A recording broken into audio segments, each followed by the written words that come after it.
Hey everybody, I'm Ryan Gallagher here with the Tallapoosa Publishers and alongside Caleb Turrentine, and we're here to talk about this week's football games in the area of the Tallapoosa, Coosa, and Elmore County. Although it's mostly just Elmore County games with a lot of cancellations coming in the last couple of days. Pretty sad news, especially since a lot of those teams are not going into the playoffs and seniors don't get to play. Your thoughts, Caleb? Yeah, it's always tough when you're almost gotten to the point where you're used to those cancellations because of COVID-19, and then you have to deal with something else that there is nothing you can do about it. People talk about there's nothing you can do about COVID-19. To a certain extent, that's true. Hurricane coming through, giving damage to your schools, your fields, travel being an issue. It's just sometimes there's nothing you can do about it. And with it being the last week of the season, yeah, it's tough to swallow not knowing when your last game of the season is. Yeah, some of the games that got canceled last night was Dadeville, BB Comer. That game got canceled. I was supposed to be there, didn't end up working out. Another game that got canceled is Benjamin Russell at Sylacauga. It's a game that they tried to make happen for Saturday, but it's just not working out. Sylacauga's in the playoffs. They're probably trying to avoid that game, everything they can, especially the things that Kevin Smith said this week leading up, that he wanted this to be the most physical and hard-fought game under his tenure. So that one didn't really work out. And then the last one is Central Coosa at Talladega County. Central Coosa got a big win against Talladega County last season to end that 3-year losing streak. And we're feeling really confident going into this game. And then things just didn't work out. That one is didn't have enough players, that had some guys going to quarantine, death in the family, and we're only fielding 18 guys, if that, on their football team, already a small football team. So didn't have enough guys to go out there and play. So that one kind of hurts, but it's a forfeit win for them versus just the other ones being canceled. But coach is feeling kind of down about that. Mainly just feeling for their seniors, really, that wanted to all go out and make a statement with having tough seasons. Yeah, even with the teams that are going to the playoffs, for instance, Edgewood, they had to cancel tonight's game against Wilcox. That was going to be their, probably their last home game of the season. They're going to the playoffs, and they're feeling good about their team going into the playoffs. But still, the coaches and administration just kept talking about it, man. That's really, really tough for the seniors to not get that last chance. And it's kind of with COVID going on, a lot of these teams had senior nights early in the year. Not expecting a hurricane to affect it, but that if there's a silver lining there, it's that they did get to have that recognition, and you're almost glad that was able to happen, even though they, under circumstances, they didn't want to rush it, but they did get those senior nights off, which I guess you can think of as a positive out of all this. Yeah, it ended up kind of working out for everybody in the end. Games that are still going on, we got Woodland at Horseshoe Bend. This one almost didn't come to fruition. They were having some issues over there at Horseshoe Bend. Coach Jeremy Phillips was finally able to get everything worked out.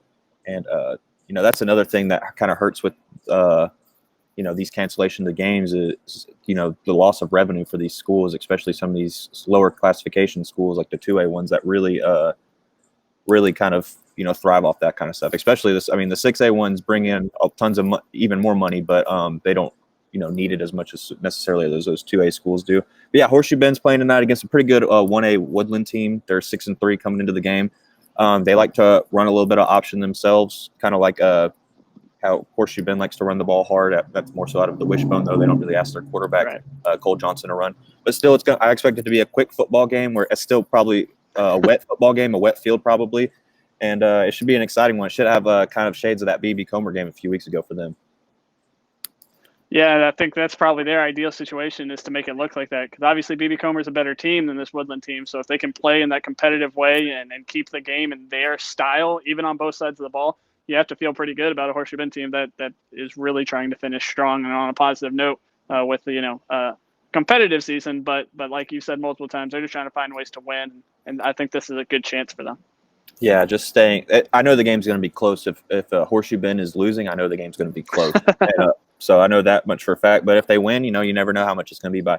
Again, Horseshoe Bend just is coming off an 8-game losing streak after that big first week win, kind of like your Elmore County team, just kind of reeling and just trying to send their seniors out on a good note. Luckily that they're able to, after all the cancellations. Yeah. Elmore County is hosting Jemison tonight. Kind of cross county lines rivalry. You thought these two schools would be pretty close together, but they actually haven't played each other since the 60s. So they're not familiar with each other at all. Both teams are not going to the playoffs this year, and they are both trying to find positive ways. Jimison's actually is on the up. Their program was in a situation where it was almost out on the butt of the jokes, where you'd say stuff like, the football and Jimison, yeah, they're going to win a state title, that kind of thing. Right. But they have shown so much improvement over the last couple of years. Their 3 wins this season are the most, I believe, in the last decade. So they're certainly feeling good about themselves. They're feeling confident, and even if they aren't going to the postseason, getting a 4th win, that's a big deal when you're looking at the difference between 1 and 2 wins, 2 and 3 wins, 3 and 4 wins. Each win is a big deal when you're trying to build back up that program. So Jimison's going to come in motivated, and I think that's going to be the biggest thing. Elmore County has to try to find a source of motivation, and I know that's got to be tough right now with an 8-game losing streak. I know they have a lot of seniors who have been out in the past, not dressing with injuries. They're hoping to get most of them back tonight, but nothing is clear yet. So when you're trying to go into a last game and you're not having the playoffs and you're trying to play for your seniors, but it turns out those seniors aren't even playing, I imagine the mentality side of things is a tough factor for Elmore County right now. What do you think they need to do to pull out the win with so many guys being injured right now on that team? You have to find a way to stop the run. And I think that in Elmore County's case, that has been extremely difficult to do. They haven't been able to stay in games because when you can't stop the run, there's no need for other teams to pass. They get a lead, and all of a sudden they are running the clock, and you're down 30 points, and it's the third quarter all of a sudden. I mean, they have to do better at slowing down the run. I'm not entirely sure how much Jimison likes to run the ball. They do have an athletic quarterback. Coach Cantrell said that a lot of what they do in their offense does mimic what Elmore County does, so he feels like the defense seeing it in practice, that style, Peyton Stevenson, an athletic quarterback, Elmore County's defense seeing that kind of stuff in practice should help them go up against Jimison, maybe make them more familiar, more confident against an offense that they do know pretty well, even if it is run by a different team. Well, we're going to move on to the game that I'm at right now, which is the Holtville at Reeltown game. Kind of an exciting one. This is your team, one of your teams versus one of my teams. One of your teams that's having a really good season, and one of my teams that's used to having really good seasons and kind of just having an average season for them. What are your thoughts on Holtville going to Reeltown? Well, I think this is a very interesting matchup because if you're asking people outside of this area and probably just outside of Elmore County, probably just outside of Holtville as a whole, if you looked at this game at the end of the season 10 weeks ago and you said one of these teams just clinched a home playoff game and the other one's not going to the playoffs, you would think it would be switched. I think 99% of people would guess that Reeltown would be the one hosting a playoff spot and Holtville wouldn't be going to the playoffs. But Holtville is feeling really good about themselves. An 8th win this week would match their best regular season record since 1993. They continue to break these kind of streaks, and I'm going to continue to keep bringing them up because it's crazy. I know my headlines might be getting redundant as Holtville does this first time since 86, first time since 93, first time since 2000. But it's impressive the way that they're getting it done, and they keep breaking these things and keep moving forward. And I think a big part of this week is for them trying to build momentum because they have a 3-time defending state champion coming in next week for the first round of the playoffs. So they're trying to build some momentum, and Reeltown might be the perfect team to go up against, even though it is 2 classifications lower than Holtville. Right. Reeltown still getting kind of used and acclimated to being in 3A this season. That's kind of why you saw them struggle a little bit this year, just going against football teams that have a lot more athletes on their rosters. But I expect this one to be a slobber knocker, really. I expect Coach Johnson to pull out all the stops in this one, try to send his seniors out on the right note. Sorry about all the ambulances going by. I guess something just happened pretty big over here. I thought a football team might have just been driving by, got a nice little escort. That could have been it. No, not around here, unfortunately. But I think you're right with you're going to see Reeltown try to make this a fun game. I feel like you're going to see some trick plays, and you might even from Holtville too, because this is a game that doesn't mean too much. I know Matt Johnson and Jason Franklin have known each other for a long time. They're pretty good friends. You might see some fun plays and some just some fun football and stuff that you wouldn't have seen 6 weeks ago if this game was played. So. Holtville might still be, trying to make sure that they're hiding a little bit. They're not going to pull out all the stops, save some stuff for UMS, right? But Reeltown doesn't have to, so Holtville has to be ready for that kind of stuff. Right, exactly. And that Reeltown defense has been playing pretty good as of late, and the offense, can score points, but has struggled at times this year.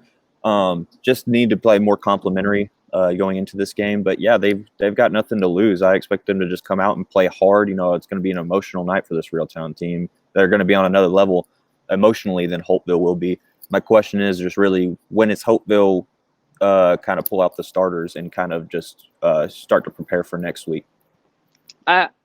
I think of things like that, especially when it is maybe smaller schools and you have very specific starters, you don't have too much depth. But Coach Franklin doesn't strike me as the kind of guy who will do that unless it is a 3-touchdown, 4-touchdown game. If it's a close game, I fully expect him to let his guys ride and go out there and try to win a football game, because you can learn a lot from a regular season finale against a good program like Reeltown. Probably more so than just resting. So, football is football. Whether starters play a quarter or 3 quarters, there's going to be a chance of injury. And so you can't go in and try to, I think, have that mindset of trying to prevent those necessarily, because if that happens, I think it's almost too much on your mind, and you're not playing your hardest, you're not doing this and that, and then it becomes different, and then you slip and fall and twist your ankle in a way because you're running differently from before. So as much as I am for safety, football might not be the best sport to have a safety talk. So I don't know if that happens, and I really think that their starters are going to be in it for a long haul, because I don't think this becomes a 3-4 touchdown game. Yeah, I mean, Reeltown's not going to be scared of them. We saw that in the first game of the season against Tallahassee. I mean, Reeltown is up to the challenge of going and playing teams that are higher classification than them. They kind of thrive off it. The bigger the game, there's more Reeltown seems to perform. That's just how they've been under Matt Johnson. They just have a belief in what he does, and he has a belief in his guys that they can just get it done. It's going to be an exciting game. Holtville is probably going to be kind of surprised with how physical and the athletes that they have over at Reeltown for just being a 3A, the first year in 3A. So it's going to be exciting for sure. Yeah, you might say surprise. I don't think so. I don't think so. I think everyone knows Reeltown around here is that they might not have a lot of players, but the players they have, they can play, and I think Holtville knows that. Moving on, you got 1 or 2 more games going on in Elmore County, Yeah, right? For sure. After the Edgewood game was canceled, I am moving myself over to the Stanhope Elmore game, as I'll get to see them take on Smith Station. Obviously, that's a game that doesn't mean too much, as that 3-way tiebreaker in that region, in Stanhope Elmore's region, is going to come down to non-region victories. But Stanhope Elmore can't help or hurt themselves by winning or losing this week. It has nothing to do with them. So they're just going out, trying to stay focused, trying to correct some things. They looked good last week. Obviously, there were some mistakes on offense. They had some turnovers. So they're going up against the not playoff team, 7A team, but it's certainly a challenge. I think you saw that firsthand when you saw Smith Station play Benjamin Russell. I think it's fair to say that Stanhope Elmore is on a different level than Benjamin Russell, but you saw the athletes and the size and the strength that a 7A team brings, and the challenges that Stanhope Elmore will face, which they hope will prepare them for a postseason run. Yeah, when I saw Smith Station play Benjamin Russell in person, I was very surprised. It was the only team that really gave Benjamin Russell problems on offense all year, that because the offense has been mostly fine for Benjamin Russell all year. It's been the defense that's just been slowly getting gashed throughout the games. Definitely a 7A football team. It seemed like everybody on the field was 6 foot or taller, even the defensive backs. So that's what gave Benjamin Russell a lot of trouble. Hard to pass on this team. The weakness is going to be running at them. That's going to be the key to success for Stanhope. But yeah, it's a better Smith Station's team than you think at 3-6. They're I thought that they were a much better football team than the Clay Central team that I saw Benjamin Russell play earlier in the year as well. I thought that they were a better football team. They just play a lot better competition, I think, on a week-to-week basis. Yeah, for sure. Smith Station, that's just what happens in 7A. There's not really a weak point in 7A. That's why Stanhope schedules these kind of games, especially in Week 10, where you're trying to get prepared for the best competition you'll see all year when you go to the postseason. So I think this, win or lose, I think this is a good week for Stanhope to have on the schedule. Stanhope Elmore to have. Don't want them to get mad at me for saying just Stanhope. Any more games you got going on, though? Yeah, Tallahassee was having their season finale, too. We talked a little bit about it yesterday, how it was, against Carroll, and then it was against Geneva, but it's actually now against Bullitt County. they could just play all three of them, see what happens, have a nice little jamboree around robin on a Friday night. They're all trying to get in as many games as possible. Tallahassee didn't want to have another game canceled this year, so they tried their best, and sure enough, they got an opponent on Monday. So, they started preparation for this game without even knowing for sure who their opponent was going to be. Neither did the other team, though. So it'll be interesting. I think this could be another fun game. Tallahassee and Bullitt County both aren't going to the postseason, and I think it's a little bit different for Tallahassee, as I think most of us do believe that they are a playoff team that just happened to miss the two worst weeks possible for them to miss. And so it's going to be interesting to see how much they give, to the seniors, how much playing time, how many touches. They don't really have all that many seniors to begin with, though. So you might still see just a big load of Jalen Daniels and see if he can try to reach the 1,000-yard mark after playing just 6 games at season's end. So Tallahassee still is wanting to end on a positive note, and it's hard right now. And I imagine for Tallahassee fans, it can get frustrating. But this season was against y'all from the start. It felt like so.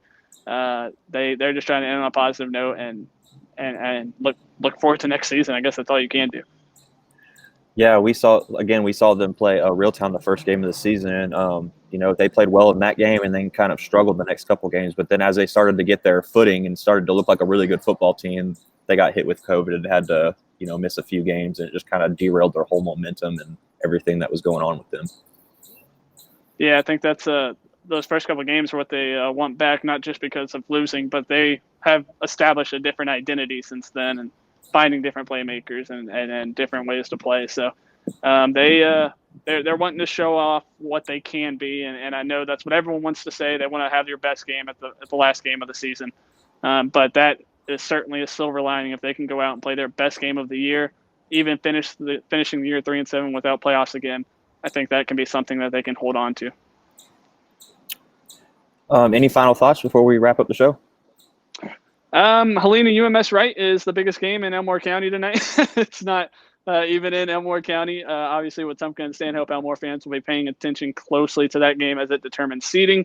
As far as I understand it, and I laid it out on Twitter as well, but I also talked to the coaches, and they believe that this is correct as well. If Helena defeats UMS Wright, Helena will get the 2 seed in Class 6A Region 3, which means Stanhope Elmore will be the 3 seed and travel to Eufaula for a rematch of a game they lost by 3 touchdowns earlier this year. And Wetumpka will go to Opelika, a game that we thought wasn't going to happen because they were out of region, but a game that has been decided by, I think, 5 total points in the past 4 seasons. So, at a certain point, I want to see Wetumpka Opelika. So it's like I want Helena to beat UMS Wright, but I also want Stanhope Elmore to be at home. So I want UMS Wright to beat Helena. And then Wetumpka will go to Eufaula. So it's a big mess. But as I'm tweeting about Stanhope Elmore game tonight, I might get a little sidetracked searching for that Helena score.